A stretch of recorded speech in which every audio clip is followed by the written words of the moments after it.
Em nome do Pai, do Filho e do Espírito Santo, amém. Queridos amados cristãos ortodoxos, estamos hoje exatamente neste ano, no domingo posterior à Natividade, um dia após celebrarmos essa própria maravilhosa festa. Por isso, continuando no espírito natalino, de Feliz Natal, continuamos hoje a refletir um pouco sobre os primeiros dias de vida de nosso Senhor e Deus Salvador Jesus Cristo, quando se fez homem na carne para a nossa salvação. Então, no Evangelho de hoje, nós lemos e comemoramos aquilo que é a chamada Sinax da Santíssima Teotocos Sempre Virgem Maria, assim também como sua fuga para o Egito, acompanhada de José o noivo, o menino Jesus, bebezinho em seu colo, e também um dos filhos de José, Tiago, irmão do Senhor, que, como todos sabemos pela tradição, ainda que não se narra no Evangelho, na fuga para o Egito, José pediu ajuda a Tiago, seu filho, um dos seus filhos, para que o ajudasse também no como fazer a segurança, o transporte da Senhora Virgem Maria, assim como também do menino Jesus. E assim, Santiago, por isso, juntamente hoje é comemorado, juntamente com os outros antepassados, José o noivo e Davi o profeta, da onde, através dessa linhagem, é que foi possível que chegássemos à comemoração do nascimento do Messias. Por isso é que comemoramos também hoje, no domingo posterior à Natividade, os santos passados de Deus, José o noivo, da Nossa Senhora Teotocos Virgem Maria, Tiago, irmão do Senhor, pelo motivo qual, já diz, o acompanhou na fuga ao Egito, assim como o profeta Davi, fazendo memória à raiz de Jessé. Se não fosse através dessa linhagem de Davi, não seria possível que nós estivéssemos hoje também comemorando aquilo que é o Natal. Nem todo ano é possível que nós comemoremos o domingo posterior à Natividade. Às vezes, o domingo posterior à Natividade já está tão próximo, devido à extensão da semana, daquilo que seria a festa da Teofania, que esse domingo passa a ser, na verdade, domingo já anterior à Teofania. Mas esse ano, como o Natal foi logo no sábado, há tempo de comemorar hoje o domingo posterior à Natividade e domingo que vem, de maneira separada, independente, o domingo anterior à Teofania. Meus amados cristãos ortodoxos, foquemos então na primeira parte do sermão, falarmos sobre aquilo que é o dia que hoje comemoraremos, independente de qualquer dia. Hoje, gloriosamente, caiu no domingo, mas todos grande evento da igreja, quando se celebra num dia, no outro se celebra as pessoas mais importantes de maneira secundária naquele evento. Por exemplo, quando nós comemoramos a concepção de São João Batista, seu dia, 24 de junho, no dia posterior já comemoramos a sinaxe de Zacarias e Elizabeth. Quando nós comemoramos também a Páscoa, logo no primeiro dia da Páscoa, da semana luminosa, nós estaremos exatamente dedicando também um dia àquilo que é a comemoração da Teotocos, porque sem ela não havia sido possível jamais esse acontecimento maravilhoso da ressurreição. Também quando nós comemoramos o encontro do Senhor, por exemplo, sua apresentação ao templo em Jerusalém, festa agora de fevereiro, logo nós comemoramos no dia seguinte São Simeão, portador de Deus, e a profetisa Ana, porque são figuras também coadjuvantes importantes daquele momento do encontro do Senhor. Quando nós comemoramos também em setembro, aquilo que é a concepção de Ana, assim também como São Joaquim, Santa Ana, todos esses eventos sempre vêm fazerem complementos àquilo que é a sua festa principal. Então é óbvio que se no dia posterior ao Natal algo fosse comemorado, esse algo seria a Teotocos. Então hoje nós comemoramos a Sinaxe, no dia 1º após a Natividade, dia 8 de janeiro ou 26 de dezembro, nós comemoramos exatamente Nossa Senhora Teotocos Sempre Virgem Maria. Nossos santos padres nos explicam que a maneira conforme o homem deveria ter sido concebido desde o princípio, a reprodução da raça humana no paraíso, ela nunca viria de ser como hoje nós conhecemos. Somente os santos padres puderam contemplar, através de teorias, de maneira até muito tímida e sucinta, o que deveria ser a procriação do gênero humano. Então, vamos entender por que é que era necessário, salutar, imprescindível para a nossa salvação. Não é uma matéria facultativa, mas é algo compulsório, obrigatório, que nós professemos, como nos Teotocos nós cantamos, que a Virgem era virgem antes, durante e após o parto, porque disso depende toda a nossa salvação. E não só a nossa salvação, depende até mesmo da maneira como Cristo pode atuar, o seu trabalho redentor, o funcionamento do trabalho redentor de Cristo, só pode existir e funcionar se for baseado naquilo que é a confissão de fé que nós proclamamos e entendemos que a virgem era virgem antes, durante e após o parto. Então, vamos primeiro por partes. Em primeiro lugar, a maneira como o homem passou a se reproduzir que nós conhecemos, foi uma maneira que nós apenas temos certeza de como se deu e como se dá através da ciência, os nossos órgãos reprodutivos, toda essa questão dos gametas. Nós sabemos que isso ocorreu, porque isso ocorreu após a queda do paraíso, e por isso nós entendemos a lei da reprodução da maneira como nós vemos um homem atraído por uma mulher e vice-versa, e se dão em casamento, e daí nós temos a chamada procriação, mas é uma procriação fora do paraíso, uma procriação conforme a queda, onde o elemento da paixão está presente. Se o elemento da paixão está presente, quando digo paixão, não a questão de estarem apaixonados entre si, porque nisso não há pecado algum, mas o elemento da paixão em relação ao desejo prazeroso, que, por sinal, abre portas para aquilo que é uma forma que nós conhecemos de um prazer corruptível. Porque o prazer em si, o ato sexual em si, são abençoados por Deus dentro de um matrimônio da Santa Igreja Ortodoxa. Então, nisso não há nenhum pecado. Entretanto, nós sabemos que mesmo aí, a faísca que vai levando esse homem a unir-se com essa mulher, não é a mesma sabedoria que foi dada a Adão para poder ser atraído por Eva e proclamar como um profeta que era: essa é carne da minha carne e ossos dos meus ossos. Ah, se nós tivéssemos o dom de Adão, de quantas armadilhas e companhias desnecessárias teríamos nos evitado em toda a nossa juventude, nossa adolescência, ou talvez até mesmo nossos matrimônios fossem muito bem diferentes em relação ao que nós temos. Porque quando um homem vai escolher uma mulher ou vice-versa, infelizmente ele está escolhendo nem sempre pelo fator daquilo que é a sabedoria de Deus, mas o elemento da paixão, uma mera atração, uma conveniência do destino, acaba levando esse homem e essa mulher a se unirem e, como consequência, sofrerão demais. Passarão por muitas inconveniências, já mostrando aí que a tonalidade dessa união já não foi nada correta desde o princípio. E não existirá perfeição, ao contrário, no máximo vai haver uma manutenção de agulhadas, de alfinetadas, e grandes problemas serão gerados nas relações, porque somente com o fator da sabedoria de Deus é que o homem deveria se aproximar de uma mulher, e vice-versa, uma mulher de um homem. Entretanto, nós não conhecemos como isso se dá, porque nós todos nascemos fora do paraíso.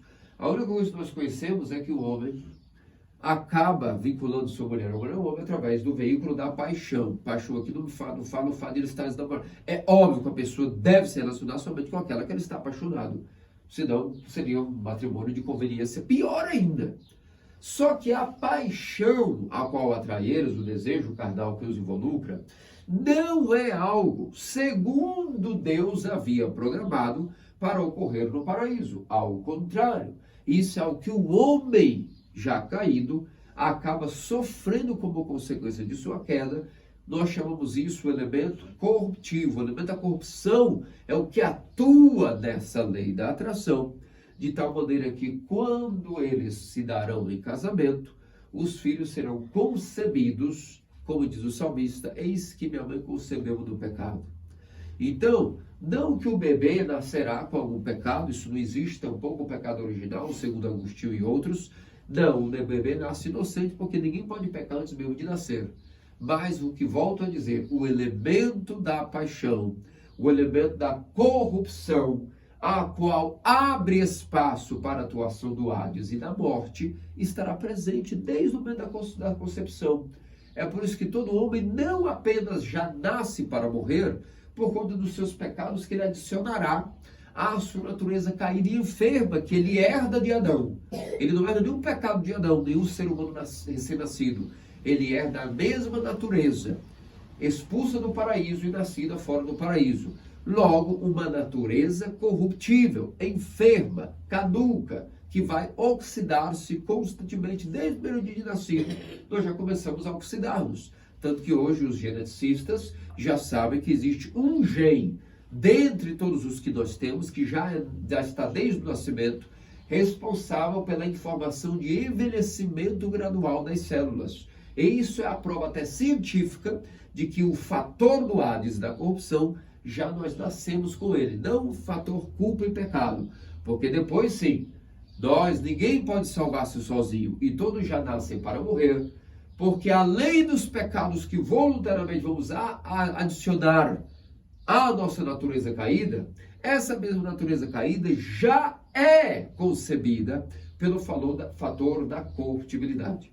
Então é óbvio que se o homem fosse servir de veículo para destruir a morte nele, através de uma natureza acima do pecado, a única maneira que esse homem poderia nascer é de uma maneira sem concepção ordinária, mas uma concepção sem semente. Então essa era a única maneira de Deus salvar o homem, intervindo na preparação de uma virgem, por muitas gerações, formar um pedigree, geração após geração, até chegar nessa flor que não murcha, Theotokos, trabalhando incansavelmente desde Adão, separando Sete, Enós, Noé, Sem, e depois Davi, Salomão, e assim por diante, Davi, Judá, Isaac, Abraão, Isaac, Jacó, Judá, Davi, Salomão, assim por diante, até Joaquim e Ana. Essas pessoas foram preparadas para gerar uma virgem com grande possibilidade, seu DNA, de ser uma pessoa quase perfeita. No caso da virgem, podemos dizer sim, que ela decidiu completar em sua pessoa aquilo que faltava para a perfeição, ou o que chamamos o protótipo original. Assim como Adão foi criado no paraíso sem pecado, com uma alma originalmente igual e semelhante a Deus, a Virgem conseguiu, recebendo grande ajuda e intervenção divina, também tornar-se novamente, após a expulsão do paraíso, o primeiro ser humano que esteve no estado original, sem pecado, ainda não deificado, mas sem pecado. Então, aí poderíamos dizer que nesse estágio que a Virgem estava, no mesmo degrau de santidade, ou melhor dizendo, zero pecado e possibilidade de começar a santificar-se, ou seja, o protótipo zero do ser humano original. Aquilo que começou com Adão teve que ser reiniciado na Virgem. Não sei se vocês conseguem entender o que estou falando, mas eu quero dizer que assim como Adão foi criado no momento zero no paraíso, onde não havia nenhum pecado, a Virgem conseguiu, no mundo caído, nascer e manter-se nesse estado, igual Adão havia sido criado. Opa! Se o objetivo da criação do homem, como nós vimos ontem no Natal, era que Deus encarnasse no homem para entrar com harmonia plena com toda a criação em comunhão total com a sua criação, através de sua criatura homem, então é óbvio que Adão foi criado em um estado de um protótipo original, para Deus a partir daí trabalhar dele, preparando até que pudesse dele encarnar. Não é óbvio que se nós formos analisar a equação, Deus só poderia voltar a encarnar no gênero, ou melhor, tentar novamente encarnar no gênero humano quando houvesse um ser humano igual a Adão havia sido criado no paraíso originalmente, senão aquele projeto inicial lá do primeiro dia da criação do homem não poderia nunca continuar. Era necessário anular a maldição, ao menos reverter a natureza de Adão, sua descendência, ao estado momento zero, onde ele havia sido criado em santidade antes de macular-se com as influências da serpente.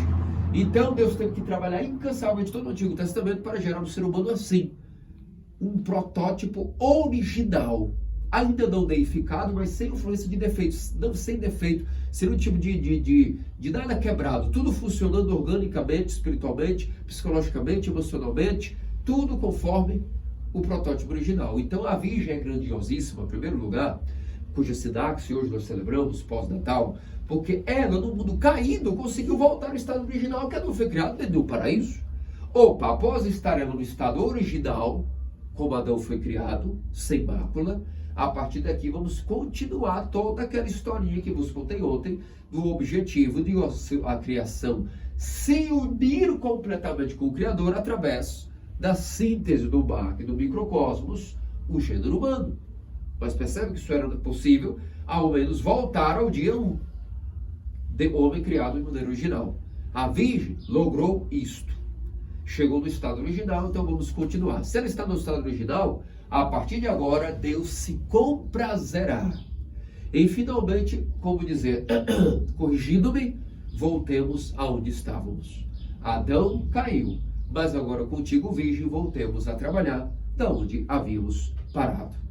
Eis que da tua descendência, Adão, eis que uma da tua descendência esmagará a cabeça da serpente. Colocará inimizade entre a tua descendência e a descendência da serpente, entre o gênero dos demônios e aquilo que seria fundir a Virgem, que mesmo no mundo caído, não submeteu-se aos pensamentos pecaminosos, mantendo-se virgem.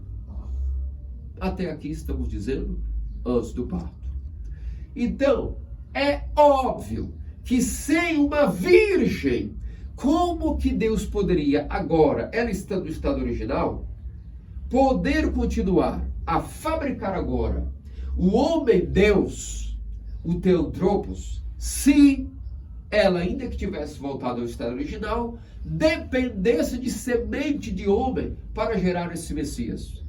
Não adiantaria nada, da mesma maneira, ter trabalhado 5.000 anos ou mais para poder produzir o protótipo original de Adão da Virgem, se ela tivesse que ser violada pelo gene do desejo, do prazer.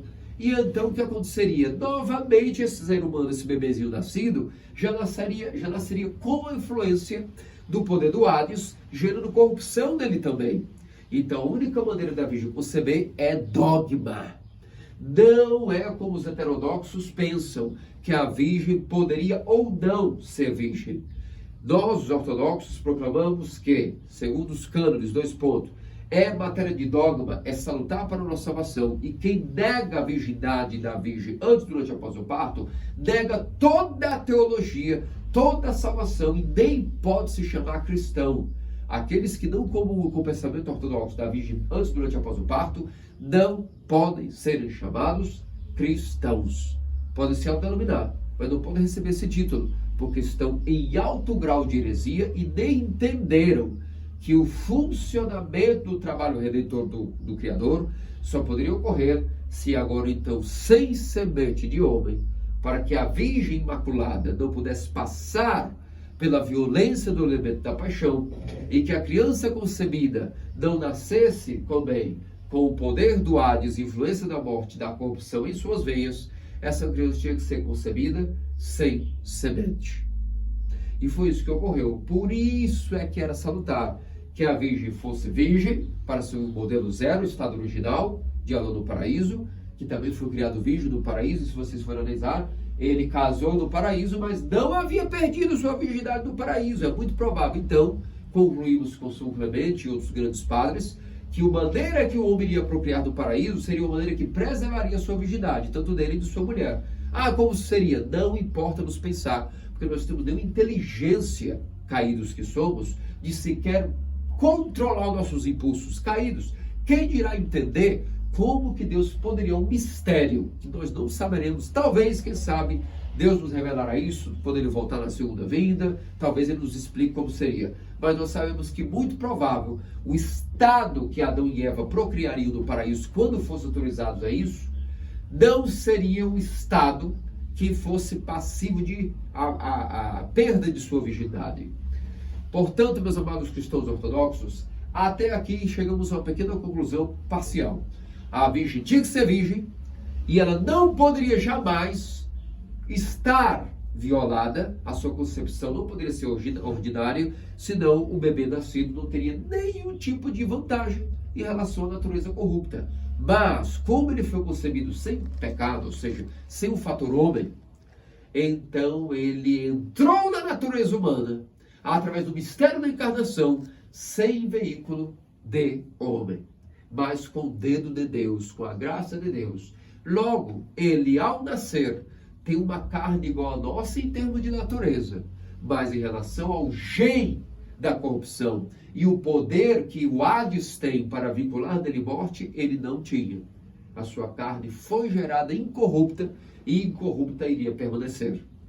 É por isso que quando ele morre, o Hades não teve como mantê-lo lá dentro, porque foi quando passou o seu radar, o Hades inteiro passou o radar pela natureza de Cristo, pensou, mas eu achei que havia engolido o homem, e achando que engolido o homem, na verdade, engoli Deus. E tendo engolido Deus, que é a fonte da vida, e ainda mais uma natureza humana que não foi concebida em pecado, só me resta agora aceitar.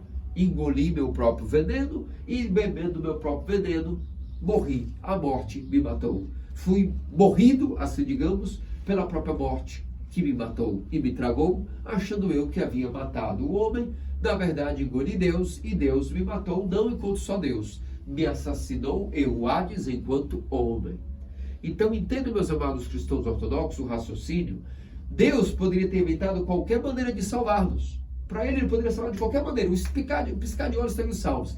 Mas não é do desejo de Deus que ele nos salve. Muita gente não entende pela falta de tradição ortodoxa, pela falta de pensamento do fronema, que é a mente dos padres, a leitura dos santos padres, dos sacramentos, a atenção das vigílias, dos cânones, desses maravilhosos leituras que lemos agora, do Natal. As pessoas não entendem que o objetivo de Deus não era ele salvar-nos apenas. É que nós não poderíamos salvar-nos sozinhos, mas ele nos ajudou para que a nossa natureza humana fosse vitoriosa sobre o diabo, até porque Deus tem que salvar alguém. Alguém precisa realmente dizer, Deus, entre e resolve meus problemas. Deus não está nem aí para o problema de ninguém na prática. Isso as pessoas não entendem. Deus é inacessível, incognoscível, e ele vive a vida dele. Mas como ele é amor, ele não abandona aqueles que o abandonam e continua tentando, como uma pirraça positiva, dizer, ei, quer salvar? Você quer se salvar? Vou te ensinar como é que você vai fazer esse processo. Agora não vai esperar que eu vou fazer sozinho, ok? Eu vou te dar os mecanismos. Então, primeiramente, chega à igreja atual, se entenda. Deus não precisava dele mesmo vencer o diabo, porque o diabo nunca o venceu. O diabo sequer nem nunca guerreou com Deus, porque Deus está acima de qualquer conflito. Deus é todo poderoso. Deus precisava dizer, não, para mim, a minha criação amada caiu. Que prejuízo, eu preciso levantar o gênero humano, senão eu ficarei com remorso. Não! Mas Deus é tão bondoso e misericordioso que ele queria, tanto amoroso dizer ao diabo, eu vou te mostrar que eu vou ajudar, cooperar, mas quem vai vencer você foi a mesma natureza que você quis ousar se meter, ela mesma vai te vencer. Então Deus, claro, preparou todos os mecanismos para nós, mas alto lá. Cristo, quando assumiu a natureza de homem, não foi para nos salvar-nos enquanto Deus, mas enquanto homem igual a nós, com exceção do pecado, então dar ao gênero humano a possibilidade de ter uma natureza que a natureza, sendo humana, pisoteou a morte. Porque alguém às vezes pensa, como os protestantes, Jesus salva. Em que sentido, amigo? É um dedo mágico? Sim, eles creem exatamente nisso. Não há sinergia. Mesmo os católicos, desculpa-me quem escuta os sermões e é também apostólico romano, pensa que está no verdadeiro cristianismo. Não estão. Não é a mesma Teotocos que hoje comemoramos que vocês veneram. Não é a mesma trindade que nós proclamamos que vocês estudaram. Não é o mesmo verbo de Deus que nós temos comunhão, que vocês idolatram como ídolo, um falso Cristo, o chamado Jesus Cristo, que é o Jesus Cristo de todas as religiões agora. O nosso verbo de Deus, o Theotropos, o Deus homem, é uma pessoa hipostática e eterna, que nos salvou de uma maneira específica, ao qual esse sermão hoje está explicando. Primeiro, produzindo e ajudando uma virgem, que ela tivesse condições de escolher se ela quisesse manter-se no estado original como Adão, e ela escolheu sim. Depois, que a concepção nela pudesse ser de uma maneira que não passasse pelo jeito da corrupção, e Deus até isso providenciou, para que a nossa natureza humana pudesse ela vencer o diabo e a morte e o Hades. Porque a natureza divina não precisa de maneira alguma vencer nada nem ninguém. Percebe até onde vai o amor de Deus por nós? Por isso é que ele providenciou um corpo de homem para Cristo encarnar, que não foi gerado da mesma maneira que nós todos somos gerados pelo fator do prazer, do desejo, da paixão. Então a sua natureza humana estava acima da corrupção. Então todo aquele que comesse e bebesse futuramente esse corpo tinha em si um antídoto compatível mas ao mesmo tempo não vulnerável. Assim como geralmente o antídoto é feito de uma dose mais branda dos venenos, para poder ativar no corpo a cura, é exatamente isso que nosso Deus fez. Como Santo Inácio de Antioquia diz, o viático celestial corpo santo de Cristo é o antídoto para a morte. E da mesma maneira que o antídoto é feito de um certo grau de veneno, nosso Senhor, usando da morte, pode vencer a morte em sua natureza humana, porque a morte não poderia conter aquele que foi concebido fora de desejo pecaminoso, porque nele, na sua natureza, não havia nenhum tipo de fator corruptivo. E claro que, sendo Deus imortal, pode finalmente encarnar na natureza de Adão, dando aí um outro nível de compreensão do que é a nossa salvação, que para a nossa salvação não é apenas remissa de pecados. É, além de remissa de pecados, ter uma comunhão total e harmônica com a natureza divina, sendo partícipes dessa graça criada. Então, nosso Senhor resolveu os dois problemas de uma vez por todas. Resolveu o problema da queda, através do manter uma virgem, até mesmo a concepção e de mesmo após o parto, e, obviamente, não utilizar de homem para fecundá-la, mas sim utilizar de aproveitar a sua encarnação para resolver esse problema, ao mesmo tempo elevando toda a criação a uma comunhão harmônica e eterna com sua natureza divina. Então, aí sim, na pessoa de nosso Senhor e Salvador Jesus Cristo, a natureza humana dele venceu a morte. Claro, porque ele, como Deus, interviu. Mas não interviu para apenas ele resolver tudo, para que nós tivéssemos a graça de proclamarmos com ele: tu venceste a batalha, mas destes a nós o troféu. Esse é o nosso Deus, amante da humanidade. Ele venceu tudo por nós. Sozinho nós não poderíamos salvar-nos, mas ele também não nos quis vencer a nossa decadência apenas enquanto Deus, mas que a nossa natureza humana pudesse, na sua pessoa divina, em total comunhão indivisível com a natureza humana, vencer a própria morte na natureza humana corruptível. Que grande engenho e sabedoria de nosso Criador, que ele diz que a nossa natureza humana também fosse vitoriosa sobre a morte. E por isso é que a Virgem concebeu virgem e sem pecado. Negar isso é negar todo o trabalho orgânico da salvação que o nosso Senhor acabei de narrar para vocês.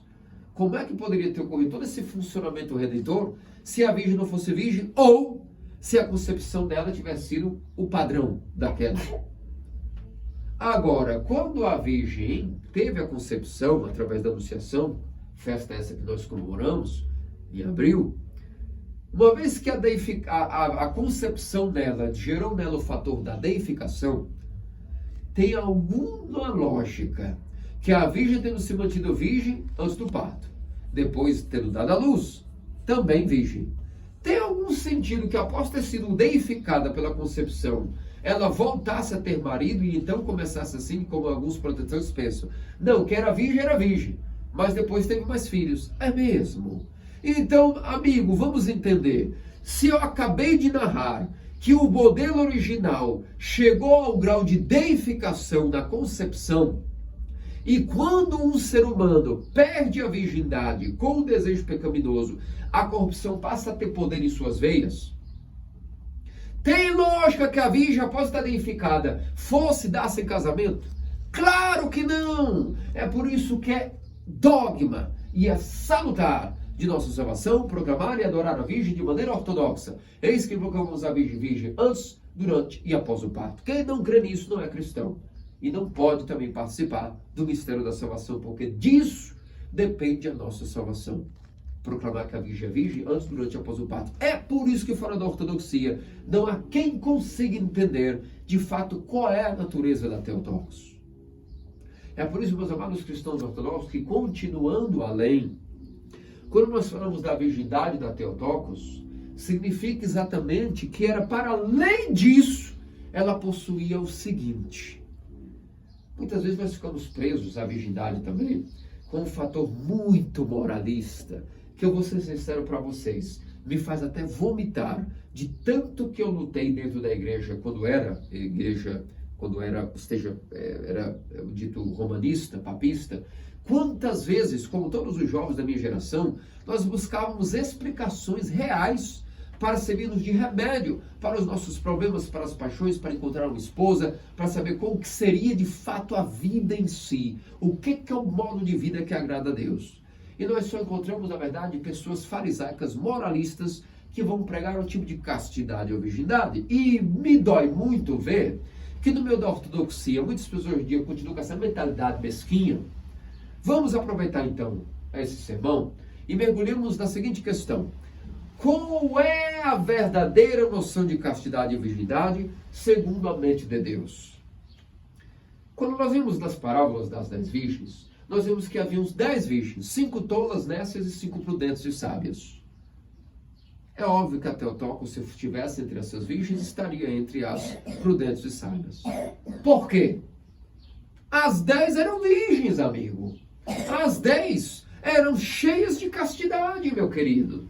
E todas elas, aparentemente, piedosíssimas. Afinal de contas, a virgindade aqui já denota que eram pessoas piedosas, religiosas, cheias de virtudes e castas.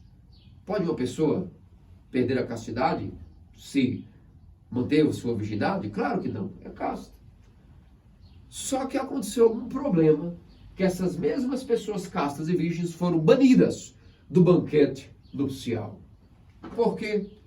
Porque diz o Evangelho que uma das explicações que nós vemos é que faltou óleo. Faltando óleo, elas ficaram perdidas no meio do tempo, e quando tentaram procurar mais óleo, no meio desse interim, eis que o noivo veio, fechou a porta, elas ficaram fora. Afinal de contas, o noivo não vai esperar ninguém. Homem, acaso, vai esperar alguém? Claro que não. O homem tem sua agenda e segue-a. Quem quiser, que nos acompanhe. Até a Escritura já nos denota que não é um noivo que fica esperando uma noiva. É a noiva que vai apressadamente correr para o seu noivo. Mas hoje nós também vemos essa mentalidade que as mulheres querem ter, desculpe-me, de mulheres querendo imporem-se sobre seus maridos. Vejo isso uma vergonha. Hoje o que mais eu vejo são as mulheres querendo ter a ousadia de se imporem por em cima de seus maridos. Não estou dizendo aqui que seja um superior ao outro, indignidades são todos iguais, mas a própria Escritura já nos denota. Foi imprudente? Se atrasou? Não se preparou? É suja, é desorganizada, é preguiçosa, é respondona? Amiga, você não tem óleo, não tem o óleo da alegria. São Serafinos interpretam o óleo como o óleo da alegria. Não tens o óleo da alegria? Amiga, tu não agrada o teu noivo? Porta fechada, porta na cara.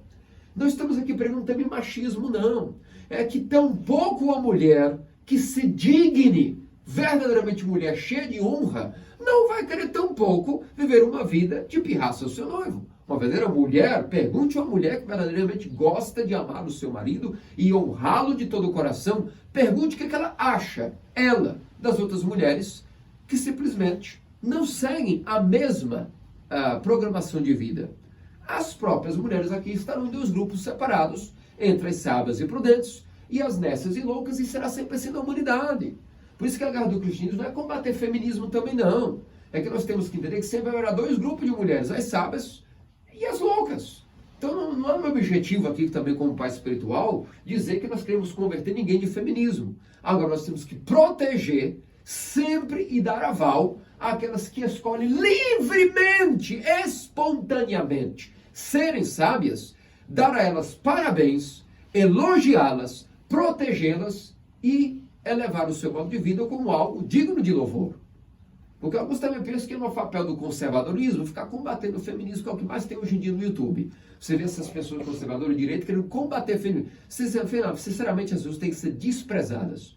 Os ismos, os extremismos, como também o machismo, como também o feminismo, os politicismos e os loucurismos, todos eles nós temos que nem dialogar, desprezar, nem olhar, nem falar, porque a vida do cristão é uma outra vida, a vida de paz interior, é a vida de comandamentos de Deus. Já é difícil se dedicar a isso. Com todas as distrações que nós já temos, mas a gente for perder tempo combatendo o comunismo, ou o feminismo, ou outro ismo, e nós temos que viver a nossa vida e desprezar aquilo que não é a vida de um cristão. Porque a vida de cristão não é uma vida para esse mundo, nem é uma vida que tem que se adequar a esse mundo. Nós temos que adequar a vida de Deus, a vida do reino dos céus, e já nós temos pouco tempo para isso, porque a nossa vida é muito curta para o tal. Então, nós já logo vemos que as que eram virgens e castas tinham muitos defeitos. Por isso são chamadas imprudentes. Então isso também diz aqui, mulher com boa vontade, uma pessoa que já tem a boa vontade em si, veja, banida do banquete nupcial, havia muitas com boa vontade. Porque nós vemos que elas tinham boa vontade, sim. Claro que tinham. Tanto que logo que viram que estava aí, correram, não tem como passar um pouco para mim? E como é que eu vou resolver o problema? Tchau, acabou. Assim é a nossa vida, meus amados cristãos ortodoxos. Mas o mais importante deste óleo é entender que a palavra em grego, misericórdia, esmola, e óleo, elas têm até um jogo de palavras de propósito. Eleos, ou oleos, é quase a mesma pronúncia. Oleos significa óleo, azeite. E eleos, que deriva para o que nós clamamos, eleisonimas. Você tenha piedade de mim, eleisonimas. Tenha piedade de nós. Esta palavra eleos e oleos, no idioma grego, elas são praticamente a mesma coisa. É por isso que óleo, azeite, misericórdia e compaixão são coisas vinculadas teologicamente entre o óleo que queima nos corações e a misericórdia e caridade que temos que fazer a todos em qualquer maneira, em qualquer circunstância, em qualquer lugar. Então, o que é que faltou de fato nessas virgens castas? Faltou a compaixão, faltou a misericórdia, que é o que nos deixa semelhantes ao Criador, ao noivo.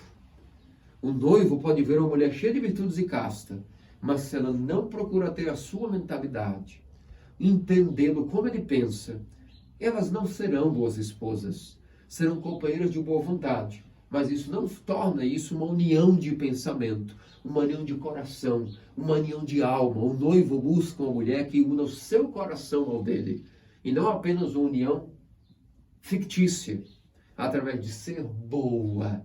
Como sou boa, meu noivo já deve, por isso, amar-me e levar-me para o seu banquete. Não é isso.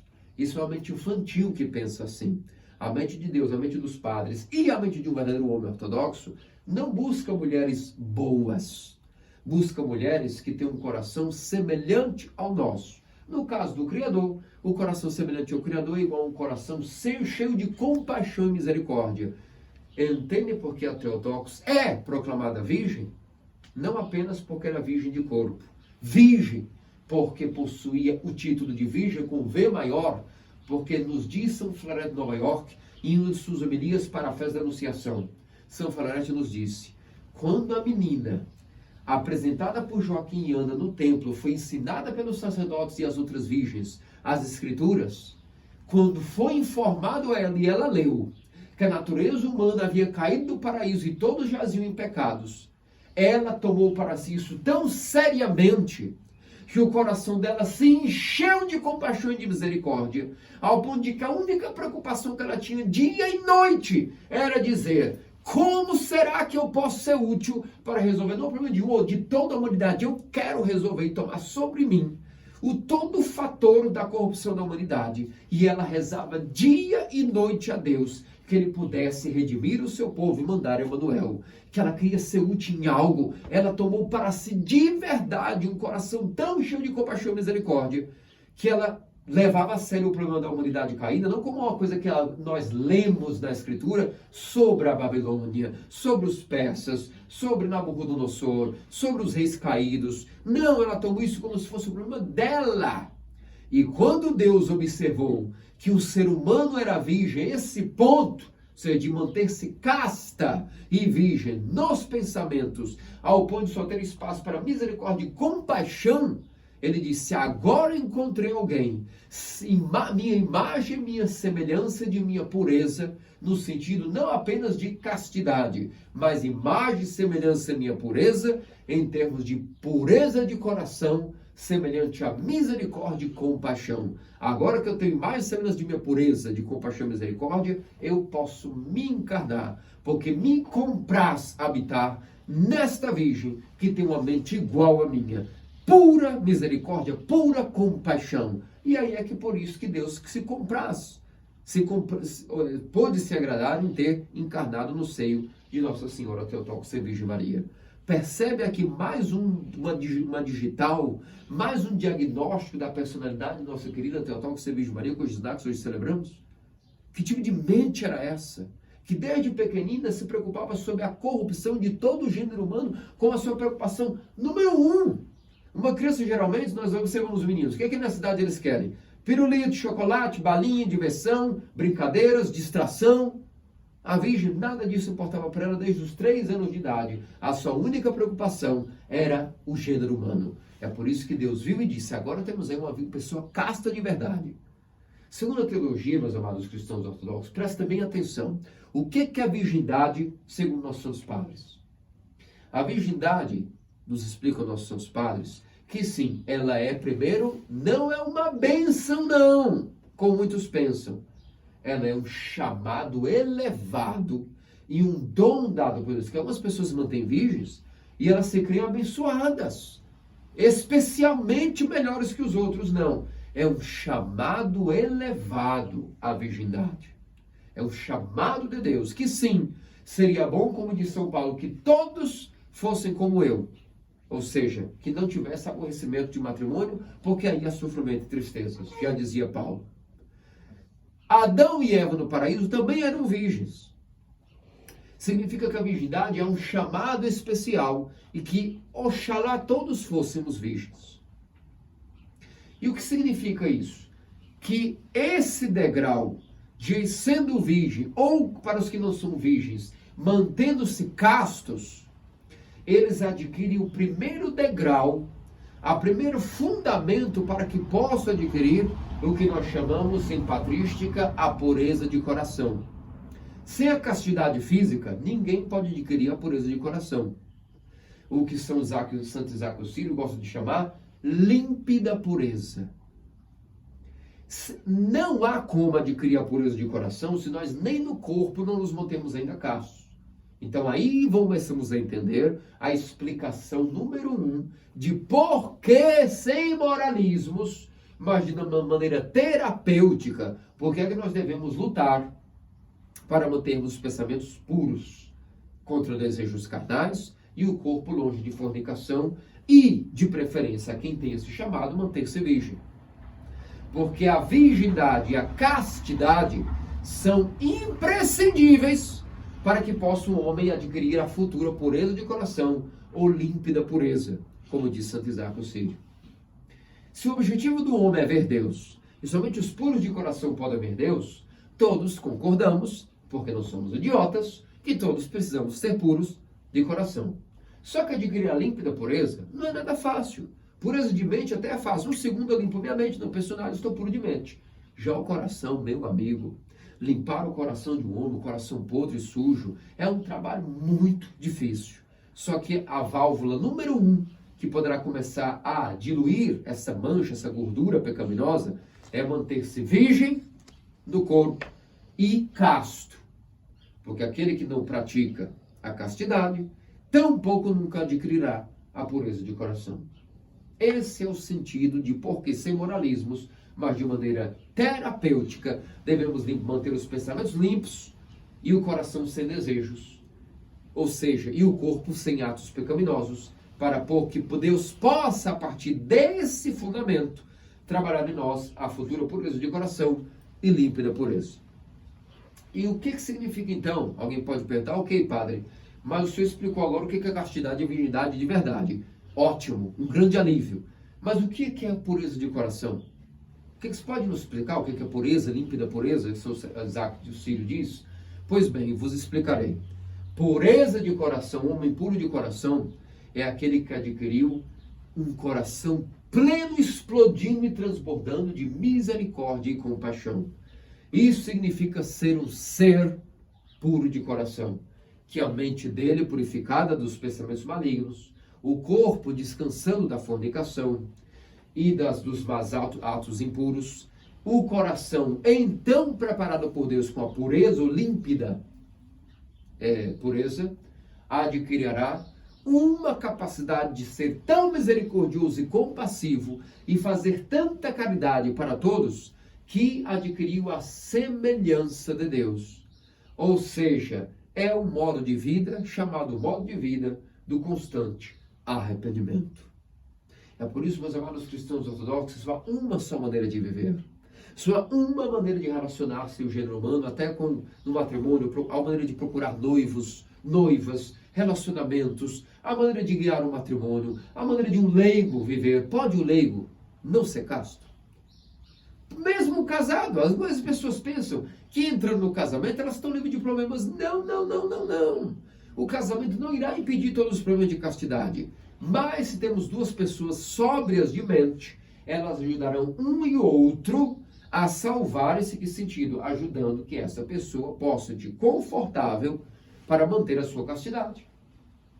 O leigo terá que correr de joelhos em lágrimas para o seu pai espiritual, pedindo a ele constante ajuda para os pensamentos e confessando constante diariamente os seus pensamentos impuros. Então o pai espiritual ajudará o leigo a manter-se casto.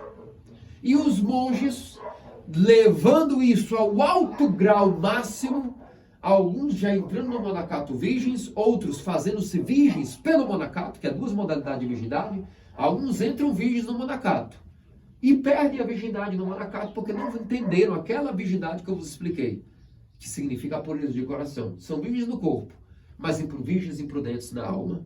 Então não adiantou nada o monacato.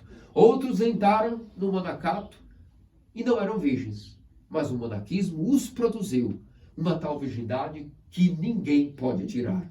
Nem um estuprador poderia violar a virgindade de alguém que gerou essa virgindade dentro do seu coração. E é essa virgindade que nós procuramos e almejamos. Adultos que deveríamos ser. E é por isso que essa pureza de coração, que é o segundo degrau após a manutenção da castidade, gera em nós um coração contrito e quebrantado, ao qual Deus não despreza, onde ele vai derramar óleo. Entendem agora a questão das virgens prudentes? O óleo é a misericórdia e compaixão que uma pessoa já casta ganhará pelo fato de manter-se casta, ela ganhará a pureza de coração. E ganhando a pureza de coração, o seu coração estará cheio e transbordante do óleo da alegria, o óleo da caridade, o óleo da misericórdia, o óleo da compaixão. E o noivo dirá: vinde para mim, porque sois exatamente as almas, ou seja, as noivas aqui significam almas.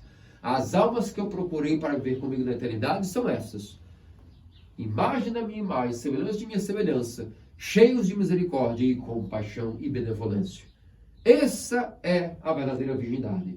E isso a virgem possuía. Não só a primeira corpórea, e sendo esta corpórea dogma para a nossa salvação, da qual depende de nossa salvação, e é compulsório que a virgem seja vigiante durante e após o parto, como também a sua virgindade em termos de castidade e virgindades espirituais, ela manteve numa pureza de coração tamanhas que Deus se comprazeu em habitar nela e tornar o seu ventre mais espaçoso que os céus, coisa que nem os céus puderam conter, o ventre da virgem pôde conter.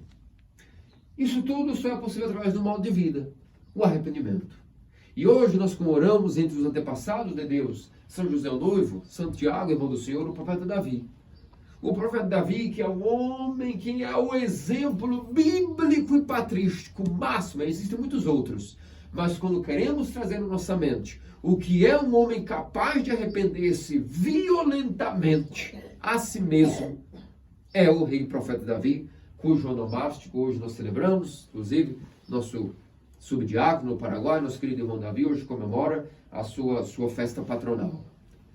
O santo rei profeta Davi era um homem segundo o coração de Deus. Um homem capaz de cantar a Deus inspirados salmos, inspirada salmodia em harpa e cítara, como nunca nenhum homem na terra foi capaz de ser agraciado com tanto dom de entender os mistérios. Ele tinha o dom, era um rei e profeta. Então, quando Deus revelava a ele as profecias do como seria a encarnação de Cristo, quando eles visualizavam o verbo de Deus, como seria a nossa geração, como seria a virgem, como seria a encarnação, os momentos que Deus revelou a ele a paixão, tudo isso ele viu em sua teoria.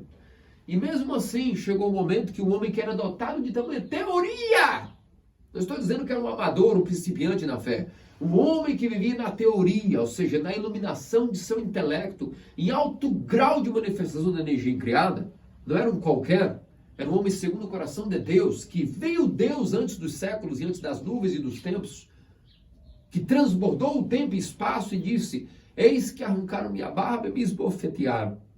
Antes mesmo de ter a fundação de Israel, Davi já havia proclamado aquilo que seria a vinda do Messias e como ele morreria e como ele nos salvaria. Esse mesmo homem passou por uma das maiores provações de sua vida, que foi aquilo que era a beleza de uma mulher.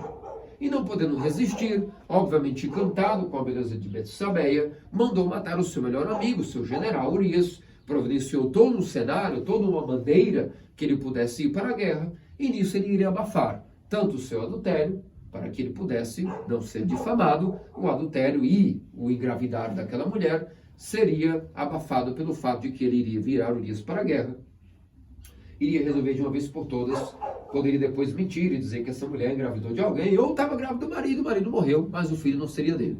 Esse era o pensamento de Davi.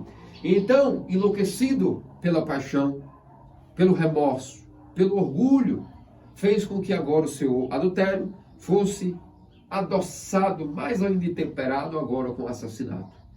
Estamos falando de uma pessoa, volto a dizer, segundo o coração de Deus, um profeta, um amigo de Deus, do qual o seu coração era segundo o coração de Deus.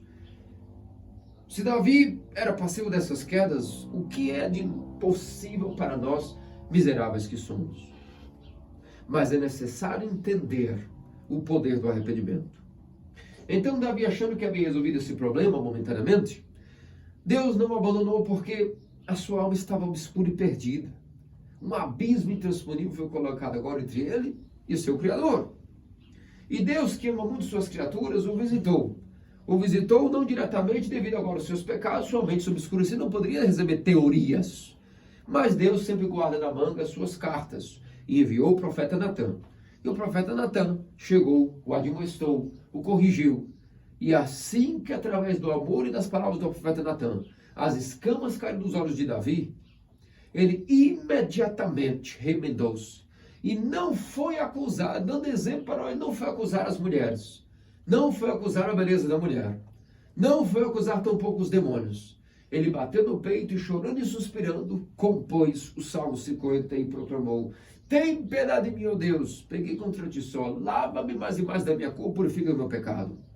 E então, não um dia depois, tampouco 3 meses, tampouco com a epitimia de 6 meses, tampouco depois de 3 anos ou uma década, naquele mesmo dia, naquele mesmo momento, Deus mandou que o profeta Natã o visitasse de novo e disse: Deus, Davi, te perdoou, e não só isso, ele esqueceu e nem se lembra, ele nem sabe o que é que você fez. Levanta-te, lava o teu rosto, e como consolo e prova de que ele te perdoou de coração e não se lembra mais do que você fez, você perdeu um filho, mas ele já te dará outro. Vai, banqueteia-se, lava o teu rosto e continua e procria e bota esse gene para fora, porque me agradará como Deus encarnar de tua descendência, agora como Betsabeia, e daí nasce Salomão. E de Salomão continua a linhagem até chegar aquilo que seria a flor que um dia foi gerada da raiz de Jessé. É por isso, meus amados cristãos ortodoxos, que nós vemos aqui que o profeta Davi é um grande exemplo para nós do que é o poder do arrependimento, e que Deus não tarda, ele perdoa no momento exato que uma pessoa pede o perdão de coração, naquele momento tudo, tanto que ele nos comunica essa paz, tanto nós pedimos coração, derramamos lágrimas, ele nos comunica imediatamente, em outra teoria, uma certeza total de que ele nos perdoou. E essa é a vida diária de um homem na Santa Igreja Ortodoxa.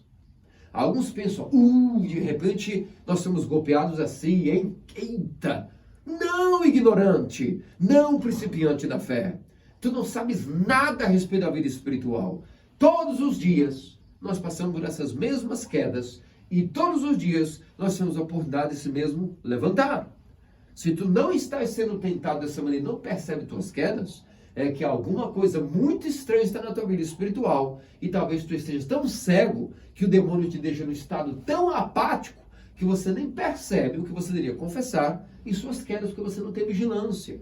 Você ainda é um menino nas matérias espirituais, e por isso diz e pensa que sim, esse foi o caso de Davi, ou é o caso de Manassés, ou o caso do rei Ezequias, mas não, o nosso caso é muito bom. Ora, então nós estamos lidando com a igreja de santos. Esse é o problema de nossa geração. Todos são muito bons para olhar o dedo no outro, mas não olha a trave do seu próprio olho. Mas se olhassem suas quedas, diriam, o meu pecado é muito maior do que o dessa pessoa, eu não tenho nem como comparar a minha natureza caída com a daquele assassino, com a daquele estuprador, com a daquele violador, com a daquele fornicador, com aquele ladrão político, com aquele outro mercenário, não importa.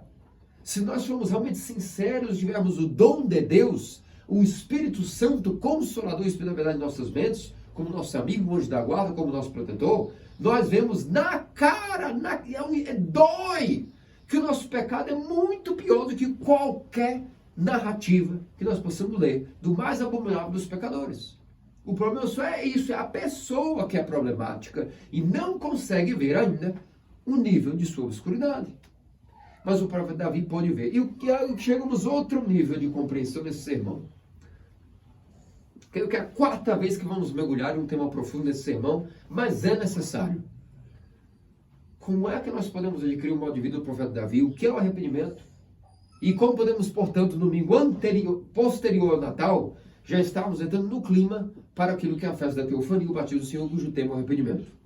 Onde veremos no próximo domingo anterior à Teofania, o que significa um trabalhar para o arrependimento. Já estamos também nos preparando desde aqui para a grande quaresma, que logo após o domingo posterior à Teofania, já vem o domingo de Zaqueu, e depois de Zaqueu, o publicano e fariseu, e depois entramos na quaresma. Estamos praticamente aí, umas 4 semanas já entraremos naquilo que é novamente o período de preparação para o nosso arrependimento anual, a grande quaresma. Então vamos de cara começar a mergulhar.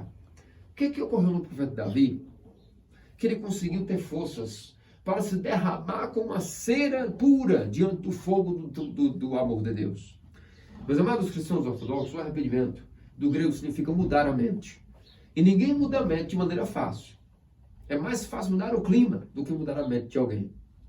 Então, o arrependimento, nossos santos padres explicam da seguinte maneira para que nós possamos entender. Imaginemos que a nossa vida, estamos no mar tempestuoso. Imaginemos que nós temos um porto seguro que nós temos que chegar à nossa meta. Esse porto é a salvação. A única maneira de nós começarmos a nadar no meio desse mar tempestuoso e chegar nesse porto da salvação é através de ter um barco, um bote. Nadando nós não vamos chegar, nós vamos cansar. Tem que ter um bote. Esse bote chama-se o arrependimento. Então, a primeira coisa que nós temos que ir no mar tempestuoso da vida é entrar dentro de um bote, de um navio, de uma canoa, e aí estaremos ao menos com uma meta para chegarmos dentro do arrependimento, ou seja, dentro desse barco, dentro do bote, nós temos como caminhar rumo ao porto seguro da salvação. Só que todo bote tem que ter uma energia, uma força motriz, um remo, um motor. Qual é a força que faz mover o barco do arrependimento no meio do mar tempestuoso das paixões, a qual o homem rema e ele cansa e as ondas são muito maiores?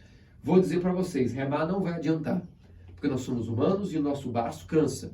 Assim como as paixões vão sendo apresentadas, 1 dia, 2 dias, 3 dias, 4 dias, e nós praticamos vigília, praticamos jejuns, orações, prostrações, e boa vontade, queremos não pecar, de repente cansamos e pecado terrível. Essa é a minha vida, e é a vida de toda a alma caída. Logo, significa o seguinte, nós vamos percebendo, conforme ganhamos experiência, que remar não adianta, tem que ter alguma outra força motriz. No mundo nós podemos colocar um motor de gasolina, e ele vai empurrar o barco. No mundo espiritual, o que é esse motor? Nossos santos padres, de maneira extremamente sábia, nos ensinam o que é esse motor. E esse motor é o temor de Deus. Diz a Escritura, o temor de Deus é o princípio da sabedoria. Algumas pessoas, quando escutam o temor de Deus, pensam que esse motor significa ter medo de Deus. Pode o princípio de uma relação com alguém ser medo? Alguém vai amar alguém por via de medo? Alguém vai respeitar de fato alguém por via do medo? Não. Então o que alguém tem que ter, que chama-se temor, e que faz uma relação com essa pessoa ser profunda? O que é o temor que a Santa Escritura chegou a chamar o princípio da sabedoria?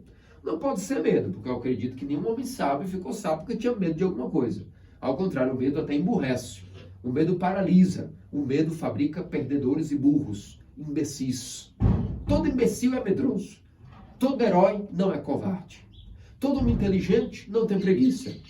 E todo homem cheio de medo, em geral, os seus medos geram uma preguiça tamanha de vencer os seus próprios medos. Por isso o homem que não é espiritual é enfermo. E o homem são é um homem espiritual. E o homem espiritual é sábio.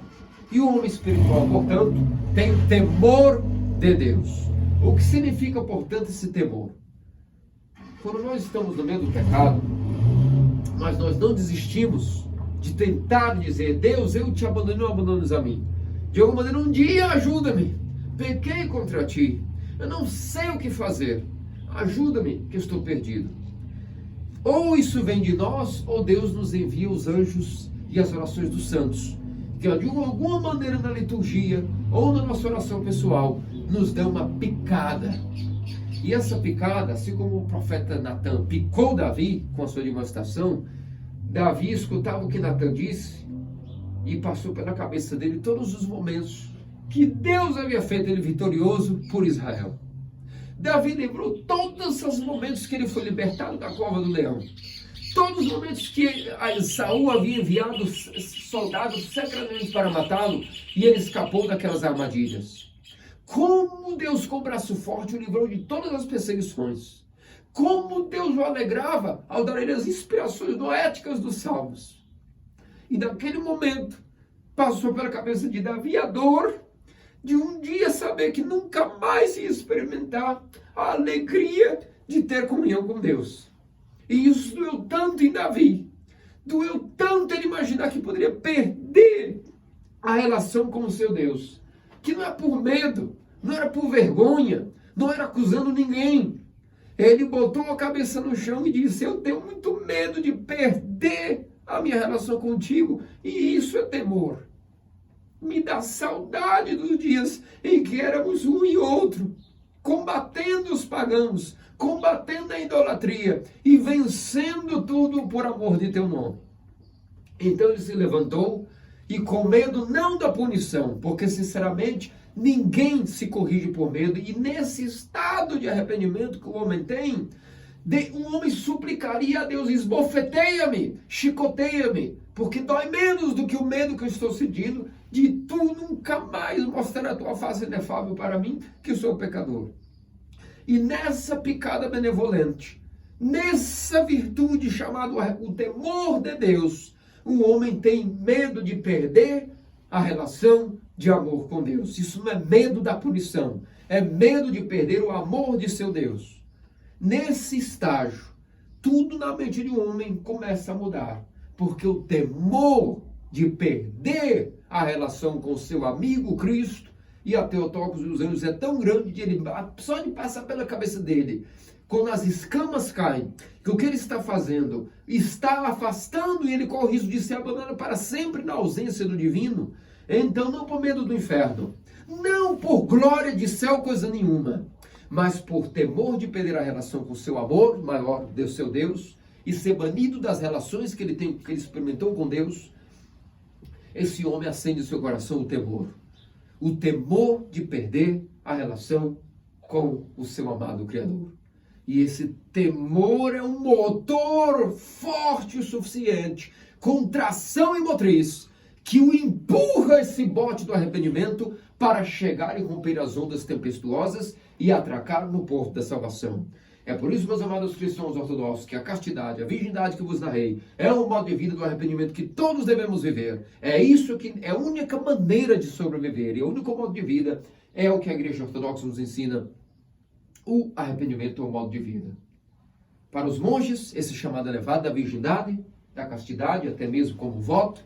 Para os casados, dentro de seus matrimônios. E para os leigos, matéria individual com seu pai espiritual. E nisso, vão mantendo a castidade para adquirir uma virgindade espiritual, que significa pureza de coração, e adquirindo a pureza de coração, poderão contemplar Deus morando neles. E Deus morando neles, dará neles toda a misericórdia e compaixão, para ter um coração semelhante ao de Deus, e ser imagem e semelhante de Deus, cheios de óleo da alegria, virgens sábias, virgens prudentes, que entrarão para a alegria de seu Senhor. É por isso que, pelas orações da Santíssima Theotokos em Virgem Maria, cuja sinapse hoje celebramos, peçamos a intercessão de Deus, especialmente o profeta Davi, que nos dê o entendimento do que é que significa o arrependimento, que nos acenda o temor de Deus, o medo de perder essa relação maravilhosa com o Criador. E nisso teremos força motriz para arrancar no meio do mar tempestuoso da vida, rumo ao porto da salvação. E nisso adquiriremos desse meio do caminho, não somente uma castidade que pode ser muito mal usada por um ser humano que às vezes pensa que por ele ser casto e virgem, que isso é uma bênção e que isso, portanto, para ele já não é apenas o ponto de início, é o ponto de partida. A castidade e virgindade corpóreas e castidade de atos é o ponto de início para adquirirmos algo muito maior que o nosso objetivo, a pureza de coração. E a pureza de coração é a misericórdia e compaixão como Deus é. E então, nesse modo de vida que necessita do arrependimento, pelas orações do profeta Davi, São José o Noivo, da Santíssima Teotocos, São Tiago, irmão do Senhor, possamos nós também sobrevivermos até o fim. Feliz Natal para vocês, Cristo nasceu glorificado.